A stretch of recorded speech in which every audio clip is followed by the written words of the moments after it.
खुदा यीशु के अजीम कादर और फ़तेहमंद नाम में आपकी सलामती हो। खुदा का शुक्र अदा करते हैं कि खुदावंद ने ज़िंदगी बख्शी, फ़ज़ल बख्शा कि आज के दिन में हम खुदावंद अपने ज़िंदा खुदा के नाम को जलाल दे सकते हैं। मेरे अज़ीज़ों, आज मैं आपके साथ जो खुदा का कलाम शेयर करने वाला हूँ, ये एक बहुत ही मशहूर आयत है खुदा के कलाम में। और आए हम पहले इस आयत को पढ़ते हैं, उसके बाद हम इसकी जो है वो तशरीह और इसकी जो हकीकी मीनिंग्स हैं और क्यों खुदा के रूह ने इस आयत को पालूस रसूल के ज़रिए लिखवाया, आज हम इस बात को जानने की कोशिश करेंगे और हम खुदा के कलाम को, खुदा की मर्ज़ी को और खुदा के भेद को समझने की आज कोशिश करेंगे। आए आप मेरे साथ खुदा के कलाम में से देख सकते हैं मुक़द्दस पालूस रसूल का दूसरा खत करंथियों के नाम, उसका 6 बाब और उसकी 6ठी और 7वीं आयत है जो हम खुदा के कलाम में से देखेंगे। कलाम खुदा में ऐसा लिखा है, लेकिन बात यह है कि जो थोड़ा बोता है वो थोड़ा काटेगा और जो बहुत बोता है वो बहुत काटेगा।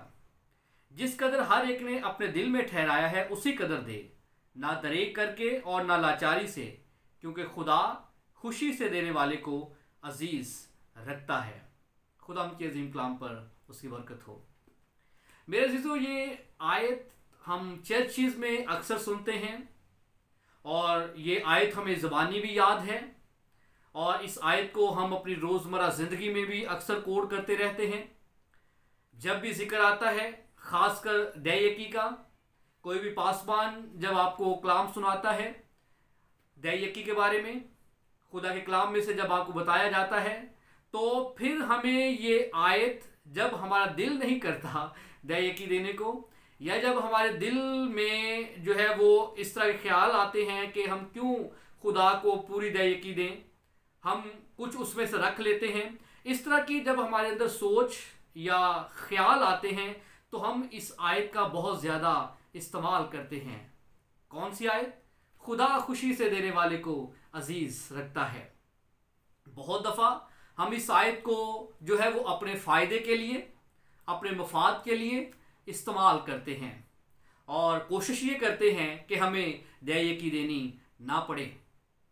बहुत दफ़ा हम देखने में आता है, एक्सपीरियंस में गुजरता है, अब जिसकी 1 लाख रुपया सैलरी है, जब वो 10,000 रुपया दैयकी निकालेगा तो फिर तो मसला बनेगा ना। फिर तो ये आयत भी ज़ुबानी याद होगी कि खुदा खुशी से देने वाले को अजीज़ रखता है। क्यों 10,000 देना, 1,000 क्यों नहीं?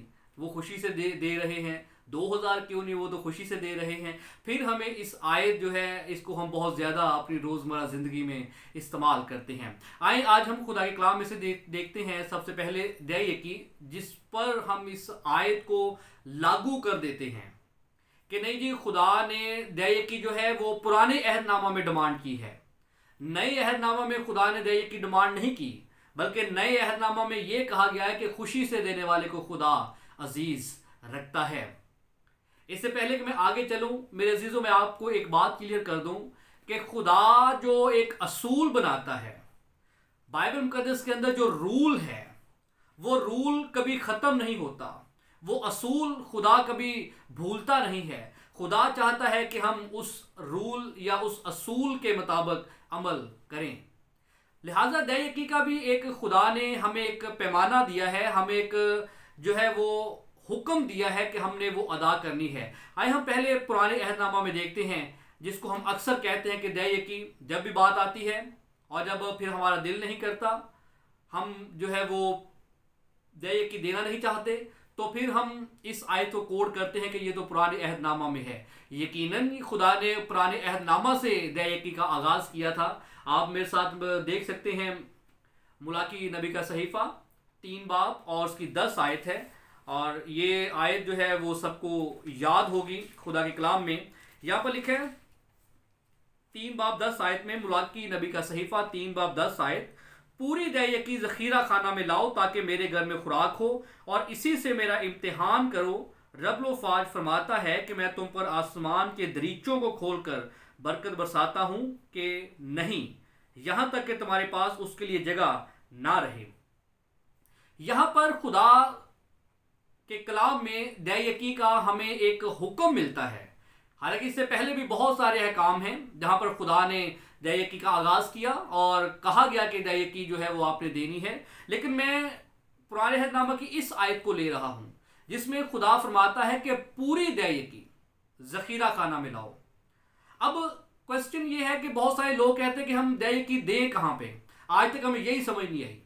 दुनिया जो है वो ख़त्म होने को है, दुनिया का इख्तिताम नज़दीक है, लेकिन अभी तक हमें यही समझ नहीं आई कि हमने दया-यकी देनी कहाँ पर है। खादमों को दें, चर्च के अंदर दें, किसी गरीब की मदद करें, क्या करें, आज तक हम इस बात को समझ नहीं पाए। लिहाजा आज मेरा टॉपिक ये नहीं है कि हमने कहाँ देनी है, लेकिन ये ज़रूर लिखा है, अभी मैं आपको बताना चाहूँगा कि पूरी दया-यकी ज़ख़ीरा खाना में लाओ। और फिर खुदा कहता है कि जब आप दया-यकी मुझे दोगे तो फिर मुझे आजमाओ कि मैं आसमान के दरीचे खोल कर आपको बरकत बरसाता हूँ कि नहीं। ये तो हमने देख लिया कि पुरानी अहदनामा में खुदा ने पूरी दया-यकी डिमांड की है। अब हम देखते हैं कि क्या नए अहदनामा में भी खुदा ने दया-यकी की डिमांड की है, या खुदा के खादम ही बस शायद हम ये समझते हैं कि शायद वो अपने फ़ायदा के लिए वो हमें आज भी कहते हैं कि दया-यकी लेकर आओ, दया-यकी अदा करो, दया-यकी दो। शायद वो खुद इस्तेमाल करना चाहते हैं। हमारी सोच यही है ना कि शायद वो खुद इस्तेमाल करना चाहते हैं। खुदा ने तो सिर्फ पुराने अहदनामा में ये कहा था, नए अहदनामा में तो कहा ही नहीं है। तो आए मैं आपको खुदा के कलाम में से एक आयत पढ़कर सुनाता हूँ जिससे शायद हम क्लियर होंगे कि क्या नए अहदनामा में भी हमें दया-यकी देनी चाहिए या नहीं। मेरे साथ आप देख सकते हैं मुक़द्दस लूका रसूल की मार्फत लिखी गई इंजील 11 बाब है और उसकी 42 आयत है। मुक़द्दस लूका रसूल की मार्फत लिखी गई इंजील 11 बाब और 42 आयत है। यहाँ पर हम देखते हैं कि खुदावंद यीशु मसीह की क्या तालीम है और उसके बाद फिर हम आगे चलते हैं। यहाँ पर लिखा है, लेकिन ए फरीसियों तुम पर अफसोस के पुदीने और सुदाब और हर एक तरकारी पर दया-यकी देते हो और इंसाफ और खुदा की मोहब्बत से गाफिल रहते हो। लाजम था कि ये भी करते और वो भी ना छोड़ते। ये खुदा यीशु मसीह के मुंह के अल्फाज हैं जो मैंने आपके सामने पढ़े हैं। खुदा यीशु मसीह फरीसियों से मुखातब हैं और उनके जो तौर तरीके हैं, उनकी जो जिस तरह की भी उनका जो चाल चलन है, खुदा यीशु मसीह उस पर तनकीद कर रहे हैं और उनको समझा रहे हैं, उनको बता रहे हैं। क्या बता रहे हैं कि फकीर फरीसियों को वो कह रहे हैं कि आप पुदीने पर, सुदाब पर और हर तरह की तरकारी पर तो दया-यकी देते हैं, और लेकिन दया-यकी आप देते हैं पुदीने पर, सुदाब पर, हर तरह की तरकारी पर आप दया-यकी देते हैं, लेकिन आप इंसाफ और खुदा की मोहब्बत से गाफिल हैं। क्या है? दया-यकी तो दे रहे हैं, पुराने अहदनामा की शरीयत को तो वो पूरा कर रहे हैं, लेकिन जो नए अहदनामा की जो खुदा यीशु मसीह की तालीम है कि हमें इंसाफ करना है और खुदा की मोहब्बत को अपने अंदर रखना है। यहाँ पर खुदा यीशु मसीह उनसे कह रहे हैं कि आप दया-यकी तो देते हैं, लेकिन आप इंसाफ को और खुदा की मोहब्बत को छोड़ देते हैं। आप उससे गाफिल हैं, नावाकिफ हैं, आप उससे जो है वो अपने आप को दूर रखे हुए हैं। तो खुदा यीशु मसीह क्या कहते हैं कि लाजम था, ये जरूर है, ये जरूर था और था भी और है भी कि ये भी करते, यानी कि आप इंसाफ भी करते, खुदा की मोहब्बत भी आपके अंदर होती, ये भी करते यानी कि इंसाफ और खुदा की मोहब्बत को अपनाते, और वो भी ना छोड़ते। वो क्या है? जो आप दया-यकी दे रहे हैं, आप जो दया-यकी अदा कर रहे हैं, लाजम था कि ये भी करते, यानी कि इंसाफ आपके दरमियान होता, खुदा की मोहब्बत आपके दरमियान होती, और वो भी ना छोड़ते जो आप दया-यकी देते आ रहे हैं। ये नए अहदनामा की तालीम है। यहाँ पर खुदा यीशु मसीह ने दया-यकी को मनसूख नहीं किया, कंडेम नहीं किया, बल्कि कहा है कि लाजम था कि आप वो भी करते, आप दया-यकी भी देते, और जैसा कि आप दे रहे हैं, और जो नए अहदनामा की तालीम है, इंसाफ भी करो और खुदा की मोहब्बत से भरे भी रहो। सो मेरे अजीजों, यहाँ पर खुदा यीशु मसीह ने दया-यकी को मनसूख नहीं किया, और इसके साथ खुदा यीशु मसीह ने कहा कि मैं शरीयत को मनसूख करने नहीं आया, बल्कि जो कुछ कमियां हैं मैं उनको पूरा करने आया हूँ, मैं शरीयत को पूरा करने आया हूँ। यहाँ पर हम देखते हैं कि खुदा यीशु मसीह ने दया-यकी को मनसूख नहीं किया, बल्कि ये कहा है कि लाजम था कि ये भी करते और वो भी ना छोड़ते। सो हमें दया-यकी भी देना ज़रूर है। और दया यकी के लिए खुदा ने एक पैमाना मुकर्रर किया है। हम अक्सर औकात जब भी दया यकी देते हैं तो हम इस आयत को ले लेते हैं कि खुदा खुशी से देने वाले को अजीज रखता है। मेरे अजीजों, बात ये नहीं है।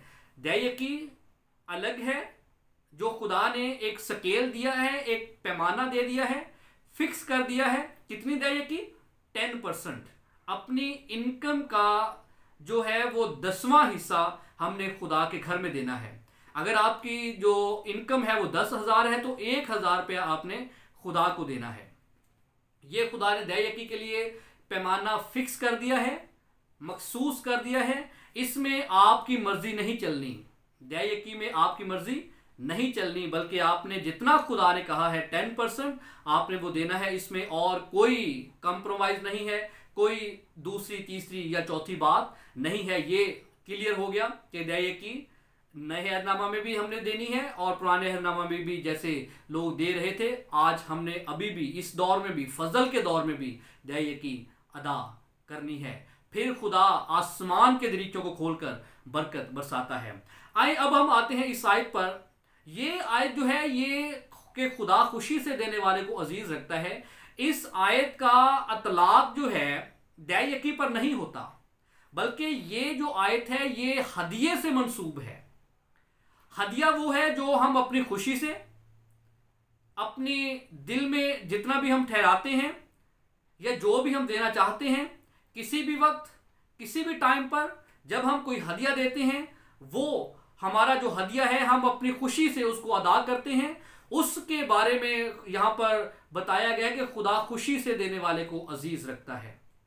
मिसाल के तौर पर खुदा का खादम जब आपके घर में दुआ करने के लिए आता है, आप अपनी पॉकेट से 100 रुपया, 500 रुपया, 1,000, 5,000 जितना भी आप देते हैं वो कोई फिक्स नहीं होता, बल्कि आप अपनी मर्जी से और अपनी खुशी से जो है वो पासबान को देते हैं। या अपने चर्च में जब आप हदिया जात देते हैं या किसी भी सूरत में किसी भी तरह से आप खुदा के लिए जब कुछ देते हैं तो वो आपका हदिया होता है जो खुदा कबूल करता है और आप अपनी मर्जी से देते हैं। अब मेरे अजीजों, मैं आपको जो बात बताना चाहता हूं वो ये है कि यहां पर पाक रूह ने मुकद्दस पालूस रसूल के जरिए इस आयत को क्यों कलमबंद करवाया, क्यों जरूरत पड़ी इस आयत को लिखवाने की, जबकि हम अपनी मर्जी से तो दे ही रहे थे या हम देते, लेकिन खास खुदा ने यहां पर पाक रूह ने, खुदा ने ये मुकद्दस पालूस रसूल के जरिए क्यों इस आयत को खास जो है वो यहां पर रकम करवाया है कि खुदा खुशी से देने वाले को अजीज रखता है। मेरे जीतों में आपको बताता चलूं, जब खुदा यीशु मसीह आसमान पर चले गए तो खुदा ने पाक रूह भेजा, पाक रूह ने शागिर्दों में काम करना शुरू किया, कलीसिया में काम करना शुरू किया। इससे पेशतर के खुदावंद यीशु मसीह आसमान पर जाएं, खुदावंद यीशु मसीह ने पतरस को एक अथॉरिटी दी, एक इख्तियार दिया। दो जगहों पर हमें इख्तियारात का जिक्र मिलता है। एक जगह पर जिक्र मिलता है कि खुदा ने सिर्फ पतरस को इख्तियार दिया। आप मेरे साथ देख सकते हैं मुकद्दस मत्ती रसूल की मार्फत लिखी गई अंजील 16 बाब और उसकी 13 आयत। मुकद्दस मत्ती रसूल की मार्फत लिखी गई अंजील 16 बाब और उसकी 13 आयत में यहां पर हम देखते हैं कि खुदावंद यीशु मसीह ने खास पतरस को यह इख्तियार दिया है। यहां पर लिखा है, शमौन पतरस ने जवाब में कहा, तू जिंदा खुदा का बेटा मसीह है। 13 आयत से जब हम देखते हैं, जब यीशु कैसरिया फिलिप्पी के इलाका में आया तो उसने अपने शागिर्दों से यह पूछा कि लोग इब्ने आदम को क्या कहते हैं। उन्होंने कहा, बाज यूहन्ना बपतिस्मा देने वाला कहते हैं, बाज एलिया, बाज यिर्मयाह या नबियों में से कोई। उसने उनसे कहा, मगर तुम मुझे क्या कहते हो? शमौन पतरस ने जवाब में कहा, तू जिंदा खुदा का बेटा मसीह है। यीशु ने जवाब में उससे कहा, मुबारक है तू शमौन बरयूना, क्योंकि ये बात गोश्त और खून ने नहीं बल्कि मेरे बाप ने जो आसमान पर है तुझ पर जाहिर की है। और मैं भी तुझसे कहता हूं कि तू पतरस है और मैं इस पत्थर पर कलीसिया बनाऊंगा और आलमे रुआ के दरवाजे उस पर गालिब ना आएंगे। अब यहां पर सुनिए 19 आयत में, मैं आसमान की बादशाही की कुंजियां तुझे दूंगा और जो कुछ तू जमीन पर बांधेगा वो आसमान पर बंधेगा और जो कुछ तू जमीन पर खोलेगा वो आसमान पर खुलेगा। यहां पर हम देखते हैं शागिर्द कितने हैं? 12, लेकिन अथॉरिटी किसको दी जा रही है? आलमे अरवा की जो दरवाजे हैं, आसमान की बादशाह की कुंजियां जो है वो किसको दी जा रही हैं? वो पतरस को दी जा रही हैं। आसमान की बादशाह की कुंजियां खुदा यीशु मसीह फरमाते हैं पतरस को कि मैं तुझे देता हूं, जो कुछ तू जमीन पर बांधेगा वो आसमान पर बंधेगा। ये एक अथॉरिटी यहां पर सिर्फ और सिर्फ पतरस को 12 में से एक को दी जा रही है। उसके बाद खुदा यीशु मसीह ने एक और जगह पर अथॉरिटी दी, और वो सिर्फ ना कि पतरस को बल्कि सारे शागिर्दों को, और शागिर्दों के साथ साथ कलीसिया को भी, जिसमें हम भी आते हैं, हमें भी उस अथॉरिटी से नवाजा गया है। मुकद्दस मत्ती की अंजील, मुकद्दस मत्ती रसूल की मार्फत लिखी गई अंजील 18 बाब है, और 15 आयत से जब आप पढ़ते हैं 20 आयत तक तो आपको मिलता है, लेकिन मैं यहां पर 18 आयत पढ़ रहा हूं। मैं तुमसे सच कहता हूं कि जो कुछ तुम जमीन पर बांधोगे, वहां पर पतरस के लिए क्या लफ्ज इस्तेमाल हुआ है कि जो कुछ तू जमीन पर बांधेगा। सिर्फ पतरस से खुदा मुखातब है, यीशु मसीह मुखातब है, और यहां पर सारे शागिर्दों से और सात कलीसिया से, मैं तुमसे सच कहता हूं कि जो कुछ तुम जमीन पर बांधोगे वो आसमान पर बंधेगा, और जो कुछ तुम जमीन पर खोलोगे वो आसमान पर खुलेगा। ये दो जगहों पर खुदा अथॉरिटी देता है। तो हम जो बात कर रहे हैं कि खुदा ने पालूस रसूल के जरिए क्यों इस आयत को लिखवाया, क्यों कलमबंद करवाया कि खुदा खुशी से देने वाले को अजीज रखता है। मेरे अजीजों, जब खुदा यीशु मसीह आसमान पर चले गए, पाक रूह ने काम करना शुरू किया, तो पतरस चूंकि सबका हेड था, पतरस रसूल ने सारे शागिर्दों को जो है वो बुलाया, मीटिंग कॉल की, और वहां पर उन्होंने एक सिस्टम तरतीब दिया, और सिस्टम में कहा गया कि हम जो ईमानदार हैं, उस जो कलीसिया में और भी अगर कोई लोग जिन्होंने बपतिस्मा लिया वो भी शामिल थे, उन सारे लोगों ने पतरस रसूल की निगरानी में, पतरस रसूल के जेरे साया उन्होंने एक सिस्टम को तरतीब दिया। सिस्टम क्या था कि अब हम क्या करेंगे कि अपनी सारी की सारी आमदन खुदा के घर में लेकर आएंगे या एक जगह पर जमा करेंगे। जो भी उन्होंने जगह मुकर्रर की, वहां पर उन्होंने कहा कि हम सारी की सारी आमदनी जो है वो अपनी रखेंगे, 1 रुपया भी कोई भी बताए बगैर इस्तेमाल नहीं करेगा। सारे के सारे पैसे जो कोई कमाएगा वो यहां पर उन्होंने जो एक प्लेटफॉर्म जो भी रखा वहां पर जमा होंगे।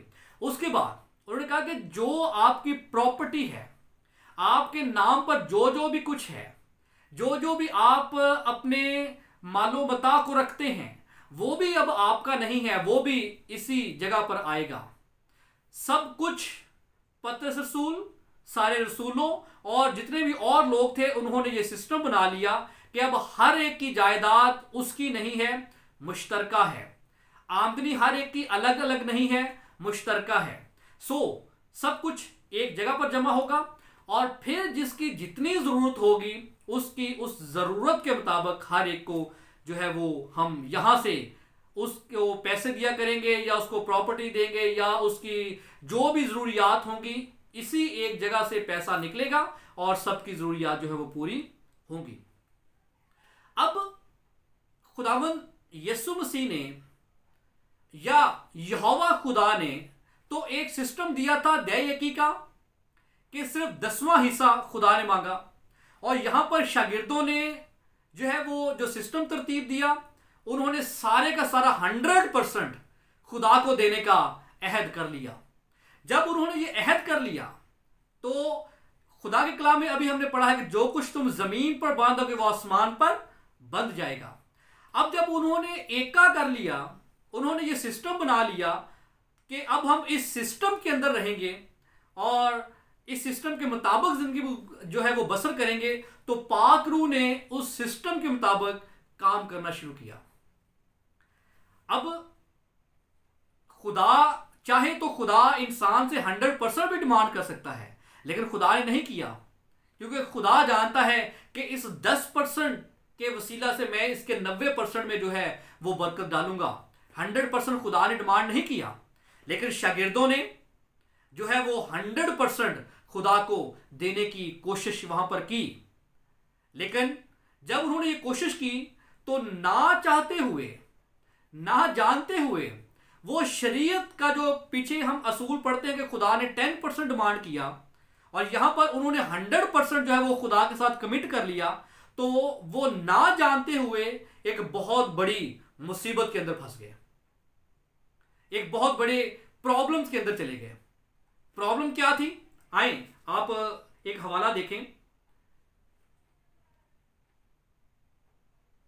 मुकद्दस रसूलों के अमाल की किताब 5 बाब और पहली आयत से 11 आयत तक है। मैं अभी हवाला नहीं पढ़ रहा, मैं आपको वैसे बता रहा हूं। वहां पर हननिया और सफीरा का जिक्र है और वहां पर हम देखते हैं कि जितने भी लोग कलीसिया के अंदर शामिल हुए वो अपनी जो भी जायदाद बेचते या उनकी जो भी आमदन होती वो पतरस रसूल के पास ले आते और वहां पर आकर जमा करवाते और वहां से फिर उनकी जरूरत के मुताबिक उनको बांट दिया जाता।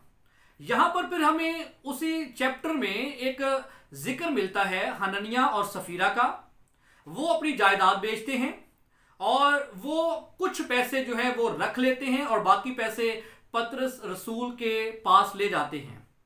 पाक रूल जो है वो पतरस रसूल को बता देता है कि इन्होंने कुछ पैसे रखे हैं और पतरस रसूल जब उनसे पूछता है तो वो उस बात से इनकार करते हैं। लेकिन जब इनकार करते हैं तो चूंकि उन्होंने खुदा के साथ कमिट किया था कि हम 100% देंगे और लेकिन वहां पर वो 100% दे नहीं रहे, तो खुदा के रूह ने काम क्या किया? उस अथॉरिटी के मुताबिक जो पतरस के पास है कि जो कुछ तू जमीन पर बांधेगा वो आसमान पर बंधेगा, मैं तुझे आसमान की बादशाह की कुंजियां दूंगा। और पतरस रसूल ने उस अथॉरिटी को इस्तेमाल किया कि क्यों तुमने खुदा के रूह से झूठ बोला, तो खुदा के रूह से के साथ वो तो झूठ नहीं बोल सकता। वहां पर जो पतरस रसूल है वो अपनी अथॉरिटी को इस्तेमाल करता है और जब अपनी अथॉरिटी को इस्तेमाल करता है और हम देखते हैं कि हननिया और सफीरा जब तराजू में तोले जाते हैं तो वो पूरे नहीं निकलते, पूरे नहीं उतरते, तो फिर क्या होता है? उनकी डेथ हो जाती है। वहां पर उस सिस्टम के अंदर यहां हम देखते हैं कि उस सिस्टम के अंदर हमें यह कमी नजर आई कि इंसान के अंदर लालच है, इंसान के जो अक्ल है वो नाकिस है, इंसान जो है वो कहीं ना कहीं जाकर गलती कर जाता है। लिहाजा वो जो सिस्टम उन्होंने बनाया था 100% वाला, उसमें कामयाबी उनको ना मिली। ये अगर हम इस बात को पीछे हम पुराने अहदनामा मिले तो खुदा ने क्यों 10% जो है वो हमसे डिमांड की? क्योंकि खुदा जानता है कि इंसान का दिल जो है वो लाइलाज और हीलाबाज है। खुदा ने इसलिए 100% नहीं मांगा, खुदा ने 10% मांगा है। लेकिन शागिर्दों ने जो है वो ना जानते हुए या जानते हुए 100% खुदा के साथ कमिट कर लिया, तो वहां पर हननिया और सफीरा की डेथ हो जाती है। मैं आपको एक और एग्जांपल देता चलूं। खुदा यीशु मसीह ने कहा कि एक शख्स था जो वो अपने घर से बाहर निकलता है तो वो कुछ मजदूरों को जो है वो बाहर खड़े पाता है, तो वो मजदूरों से कहता है कि आप मेरे ताकिस्तान में चले जाओ, वहां पर आप काम करो। वो चले जाते हैं, फिर वो कोई 2 घंटे बाद निकलता है। इस तक करते करते शाम तक कोई 1 घंटा रह जाता है, फिर वो बाहर निकलता है और मजदूरों को देखता है, उनको भी कहता है कि आप मेरे ताकिस्तान में चले जाओ। वो पाकिस्तान में जाकर काम करते हैं। जब छुट्टी का वक्त आता है, मालिक आता है, हर एक को उनकी मजदूरी देना शुरू करता है। सबसे पहले वो शुरू करता है कि जिसने 1 घंटा काम किया है, फर्ज करें उसको वो 10 रुपए देता है। अब जिसने 2 घंटे काम किया है उसको भी वो 10 रुपए देता है। अब जैसे जैसे वो पैसे दे रहा है, अब जिसने सारा दिन काम किया था वो मजदूर ये सोचता है कि अगर जिसने 1 घंटा काम किया है उसको 10 रुपए मिले हैं तो मुझे तो वो 100 रुपए जरूर देगा। लेकिन जब उसकी बारी आती है तो उसको भी 10 रुपए मिलते हैं। वो शिकवा करता है कि मैंने सारा दिन काम किया है, तो मालिक कहता है कि ये मेरी मर्जी है, मैं जिसको जितना मर्जी दूं, आपके साथ जो कमिट हुआ था मैंने आपको अदा कर दिया है। लिहाजा अब मालिक ठीक कह रहा है कि मालिक की जो मर्जी है, मालिक अपने माल के साथ वैसा कर सकता है। लेकिन मैं जो आपको बात बताना चाह रहा हूं वो ये है कि इंसान के अंदर ये कमी तो है, इंसान के अंदर ये जो है वो इस तरह की एक खामी तो पाई जाती है ना कि इंसान दूसरे इंसान के साथ कुछ ना कुछ रंजिश या शिकवा अपने अंदर रखता है। वो लेकिन आप देखते हैं कि उन मजदूरों ने शिकवा किया कि हमने तो सारा दिन काम किया है, लेकिन हमें जो है आपने जिसने 1 घंटा काम किया है उसके बराबर कर दिया है। यहां पर मैं आपको बात बताता हूं, इस तमसील को, इस मिसाल को आप अपने जहन में रखिए। उस सिस्टम में जो पतरस रसूल ने बनाया उसमें उन्होंने 100% कमिट कर लिया, लेकिन अब वहां पर और भी बहुत सारे लोग थे जिनकी जमीनें ज्यादा थी।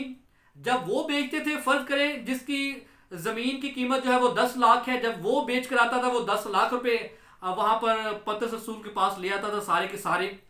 अब उनमें से कुछ ऐसे लोग भी थे जिनकी जो प्रॉपर्टी या आमदन है वो 1 लाख है, वो 1 लाख रुपया वहां पे लेकर आते थे।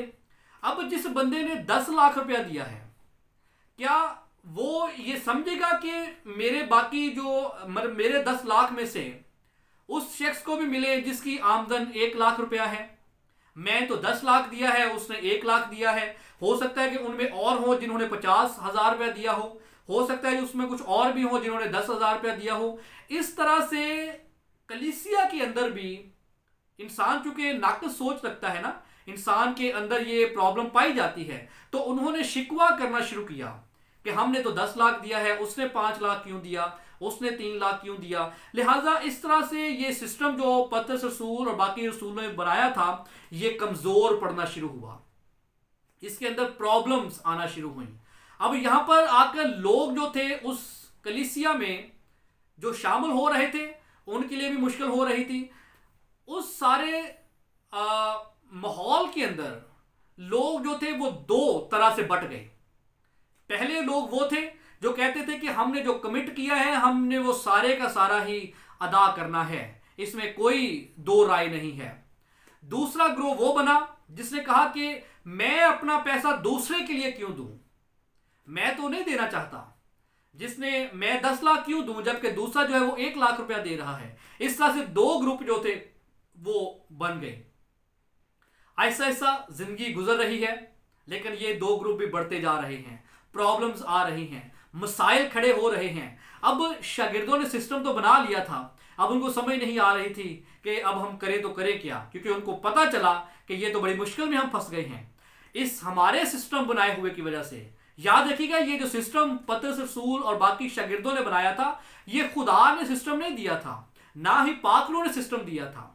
ये सिस्टम उन्होंने खुद बनाया था कि हम 100% जो है वो खुदा को देंगे, लेकिन उस सिस्टम में उनको नाकामी हुई, वो फेल हुए। हननिया और सफीरा को जो है वो अपनी जान गंवाना पड़ी, और इस तरह से हो सकता है कि और भी बहुत सारे लोग जिनका जिक्र कलाम खुदा में नहीं है उनको भी अपनी जान गंवाना पड़ी हो। फिर शागिर्दों को समझ आई कि ये तो बड़ा मसला बन गया है। लेकिन आगे चलते जाते हैं, वक्त गुजर रहा है, पालूस रसूल की जिंदगी का जो है वो मसीह में जिंदगी का आगाज होता है। पालूस रसूल जो है वो मैदान में आते हैं, वो अपनी खिदमत का आगाज करते हैं। खुदा पालूस रसूल को साउल से पालूस बनाता है, उसको चुन लेता है, और खुदा अपने राज अपने भेद जो है वो पालूस रसूल पर जाहिर करता है। जब पालूस रसूल, चूंकि आप जानते हैं कि बहुत ही आलम शख्स था, बहुत पढ़ा लिखा था, पालूस रसूल ने फिर आकर इस सिस्टम को जो है वो सीधा करने की कोशिश की पाक रूह की रहनुमाई से। यहां पर जब मसाइल पालूस रसूल के सामने आए कि कुछ लोग कह रहे हैं कि हमने 100% देना है, जबकि कुछ कह रहे हैं कि नहीं हम तो अपना सारा पैसा नहीं देंगे, हमारे पैसे से दूसरों की जो है वो जरूरतें क्यों पूरी हो, हम तो अपना पैसा उनके लिए नहीं देंगे, हम तो अपना पैसा अपने लिए ही देंगे।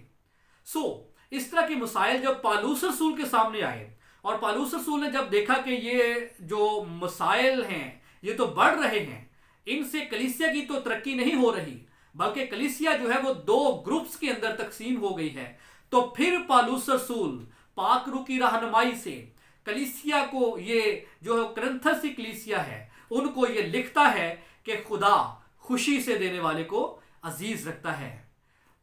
यहां पर पालूस रसूल खुदा के पाक रूह की रहनुमाई से लोगों को बार बार करवाता है कि आपको 100% देने की जरूरत नहीं है।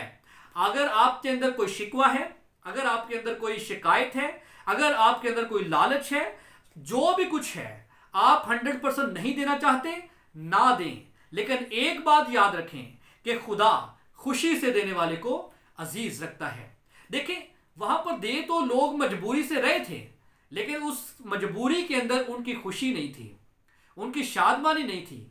लिहाजा हम यहां पर यह समझते हैं कि वो अपना सारा कुछ देने के बावजूद भी खुदा से बरकत लेने के मुस्तहिक नहीं थे, क्योंकि वो खुशी से नहीं दे रहे थे। इसीलिए खुदा के रूह ने पालूस रसूल को गाइड किया और पालूस रसूल ने इस आयत को कलमबंद किया कि खुदा खुशी से देने वाले को अजीज रखता है। लेकिन एक बात खुदा के बंदा पालूस रसूल ने और यहां पर जो है वो अजाफा की, मैं वो भी आपको पढ़कर सुनाना चाहता हूं कि वहां पर क्या कहा गया। कि वहां पर खुदा के बंदा पालूस रसूल ने जो 100% दे रहे थे, उनकी भी जो है वो दिल आजारी नहीं की, उनकी भी दिल आजारी नहीं की। और जो 100% नहीं देना चाह रहे थे, उनकी भी दिल आजारी नहीं की, बल्कि जो नहीं देना चाह रहे थे उनके लिए खुदा के बंदा पालूस रसूल ने क्या कहा कि खुदा खुशी से देने वाले को अजीज रखता है, ना कि जो है वो मायूसी के साथ, उदासी के साथ, गम के साथ, मुसीबत के साथ, जो है वो ना चाहते हुए। खुदा इस तरह के वो हदिये कबूल नहीं करता, खुशी से देने वाले को खुदा अजीज रखता है। और जो 100% दे रहे थे उनके लिए खुदा का बंदा पालूस क्या बात लिखता है, लेकिन बात यह है कि जो थोड़ा बोता है वो थोड़ा काटेगा, और जो बहुत बोता है वो बहुत काटेगा। जो 100% दे रहे हैं, खुदा का बंदा पालूस उनसे मुखातब है कि अगर आप अपना सारा कुछ दे रहे हैं तो याद रखें, आप जितना बो रहे हैं उतना आप काटेंगे। इसलिए परेशान मत हो कि आप 100% दे रहे हैं, और फिर जो कम देना चाह रहे थे, जिनके अंदर किसी भी तरह से जो लाचारी थी और जो समझते थे कि हम अपना पैसा दूसरों के लिए क्यों दें, उनके लिए भी खुदा का बंदा पालूस लिखता है कि दरेग ना करें, लाचार ना हो, बल्कि अपनी खुशी से दे। जितना आप देना चाहते हैं आप खुशी से अदा करें। लेकिन एक बात याद रखें कि आप जितना बोएंगे उतना काटेंगे। आप जितना ज्यादा जो है वो बीज को खत्ते में बोएंगे, उतना खेत के अंदर बोएंगे, उतना आप काटेंगे, उतना ही आपको गल्ला मिलेगा। ये वजह थी कि खुदा के पाक रूह ने पालूस रसूल के जरिए इस आयत को कलमबंद करवाया कि खुदा खुशी से देने वाले को अजीज रखता है। मेरे अजीज कलीसिया, इस आयत का दया यकी पर अतलाक नहीं होता, क्योंकि दया यकी पर खुदा ने फिक्स पैमाना रखा है। एक स्केल हमें दिया है 10%, 10वां हिस्सा हमने वो देना है। नए अहदनामा में भी दे रहे थे और पुराने अहदनामा में भी दे रहे थे, और नए अहदनामा में भी खुदा ने कहा है कि लाजम है कि ये भी करते और वो भी ना छोड़ते। इस दौर में भी हमें दया यकी देना जरूर है। लिहाजा इस आयत का अतलाक दया यकी पर नहीं होता, बल्कि ये हदिये से मंसूब है। हम जितना जो हमारा दिल में खुदा हमें हमारे दिल में डाले, हम उतना खुदा को नजर कर सकते हैं। लेकिन याद रखें, खुशी के साथ, लाचारी से नहीं, अफसुर्दगी से नहीं, गम के साथ नहीं, और जो है वो मायूसी के साथ नहीं, बल्कि शादमानी के साथ, मुसर्रत के साथ, मोहब्बत के साथ, और जो है वो इत्मीनान के साथ हमारे अंदर, हमारे दिल में जो भी आए, हमारे दिल में जो खुदा डाले, या हमारे अंदर जो भी कुछ खुदा को देने के लिए पैदा हो, हमने वो खुदा को नजर करना है। खुदा आपको बरकत देगा। लिहाजा इस आयत को कभी दया यकी पर मत अप्लाई करें कि जितनी मर्जी हम चाहें हम दे सकते हैं। जब भी हमारा दिल नहीं करता कि हम खुदा को कुछ दें, तो फिर हम इस आयत को ले लेते हैं कि खुदा खुशी से देने वाले को अजीज रखता है। मेरे अजीज, मेरे भाई, ये उन कलीसिया जो करंथस की कलीसिया है, जहां पर एक मुश्किल थी, एक प्रॉब्लम थी, लोग जो है वो मौत की तरफ जा रहे थे। ये आयत खास उनके लिए कलमबंद की गई थी कि वो उस सिस्टम से निकलें। देखे ना, हननिया और सफीरा ने अपनी जान गंवा ली। लिहाजा खुदा का रूह उनको गाइड कर रहा है पालूस रसूल के जरिए कि आप उस सिस्टम से निकलें। आप जितना भी देना चाहते हैं अपनी खुशी के साथ दें। खुदा ने अब हदिये के बारे में खुदा ने कोई आपके सर पर तलवार नहीं रखी, जिस तरह पालूस रसूल और बाकी शागिर्दों ने तलवार वाकई रखी हुई थी कि आपने 100% जो है वो देना है। लेकिन जब वो 100% डिमांड करते थे तो कई लोग थे जो नहीं देना चाहते थे और वो खुदा की बादशाही से दूर रह जाते थे, खुदा की बादशाही से बाहर रह जाते थे। इसीलिए जो है वो उस सिस्टम की उस कमी को ख़त्म करने के लिए इस आयत को पाक रूह ने लिखवाया कि खुदा खुशी से देने वाले को अजीज़ रखता है। लिहाजा आपके अंदर भी जब कोई ऐसा मसला आए, कोई परेशानी आए, आप देना ना चाहें तो उतना दें जितना आप खुशी से देना चाहते हैं। लेकिन ये हदिया है, दयाकी के लिए 10% ही है, वो फिक्स है, वो उस पर कोई कॉम्प्रोमाइज़ नहीं है। और हदिया आप जितना चाहें आप दे सकते हैं। सो खुदावंद आज के कलाम के सबब से आप सबको कसरत से बरकत दे। God bless you.